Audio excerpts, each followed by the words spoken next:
प्यारे दर्शकों, देश को बचाना है तो शस्त्र उठाए और यदि धर्म को बचाना है तो शास्त्र उठाए। हम आपके लिए हमारे सनातन धर्म से जुड़े रहस्य लेकर आते हैं। अगर आप चैनल पर नए हो तो चैनल को सब्सक्राइब जरूर करना ताकि हम और आप मिलकर हमारी आने वाली पीढ़ी को हमारे धर्मों से अवगत कराते रहे। साथ ही दोस्तों, वीडियो को लाइक जरूर करें ताकि हमारा ये प्रयास सफल हो सके। आपके सहयोग की हमें बहुत जरूरत है। चलिए वीडियो शुरू करते हैं।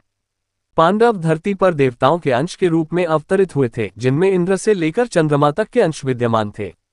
धरती पर पांडवों को धर्म का प्रतीक माना जाता है। पांडवों ने अनेक कष्टों को सहन किया, इसके बावजूद धर्म के मार्ग से कभी नहीं हटे। अपने बुजुर्गों को दिए गए वचनों का उन्होंने ताउम्र पालन किया। विपत्तियों में तपकर कुंदन बने और घर, परिवार तथा समाज से ऊपर उठकर धर्म की रक्षा की। सभी पांडव धरती पर देवत्व का अंश लेकर अवतरित हुए थे, इसलिए उनके कर्मों में सद्गुणों का वास था। अब बात करते हैं पांडवों के जन्म की और कौन किसके अवतार थे।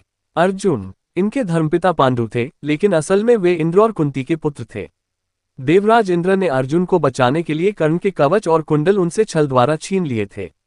देवराज इंद्र एक ब्राह्मण के वेश में पहुंच गए कर्ण के द्वार और उनसे दान मांग लिया।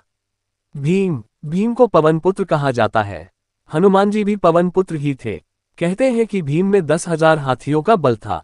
भीम ने बलराम से गदा युद्ध सीखा था। भीम ने ही दुर्योधन और दुशासन सहित गांधारी के 100 पुत्रों को मारा था।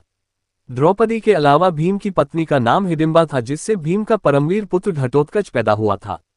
घटोत्कच ने ही इंद्र द्वारा कर्ण को दी गई अमोघ शक्ति को अपने ऊपर चलवाकर अर्जुन के प्राणों की रक्षा की थी। युधिष्ठिर धर्मराज कुंती के पुत्र थे। युधिष्ठिर के धर्मपिता पांडु थे और वे 5 पांडवों में से सबसे बड़े भाई थे। वे सत्यवादिता एवं धार्मिक आचरण के लिए विख्यात थे। अनेकानेक धर्म संबंधी प्रश्न एवं उनके उत्तर युधिष्ठिर के मुख से महाभारत में कहलाए गए हैं।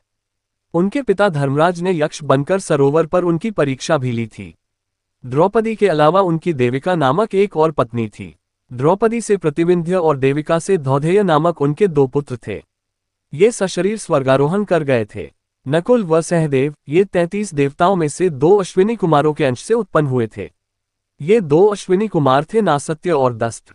सहदेव त्रिकालदर्शी था। उसने महाभारत युद्ध के होने और इसके परिणाम की घटनाओं को पहले से ही जान लिया था, लेकिन श्रीकृष्ण ने उसे इस घटना को किसी को भी बताने से इनकार कर दिया था। धृष्टद्युम्न अग्नि के अंशावतार थे, तो एक राक्षस के अंश से शिखंडी का जन्म हुआ था। विश्वदेवगण द्रौपदी के 5 पुत्र प्रतिविंध्य, सुतसोम, श्रुतकीर्ति, शतानिक और श्रुतसेन के रूप में पैदा हुए थे। देवादिदेव सनातन पुरुष भगवान नारायण के अंश से श्रीकृष्ण अवतीर्ण हुए। इंद्र की आज्ञानुसार अप्सराओं के अंश से 16,000 स्त्रियां उत्पन्न हुई थी।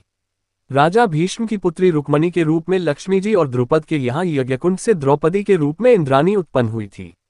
कुंती और माद्री के रूप में सिद्धि और धृतिका का जन्म हुआ था। मतिका का जन्म राजा सुबल की पुत्री गांधारी के रूप में हुआ था।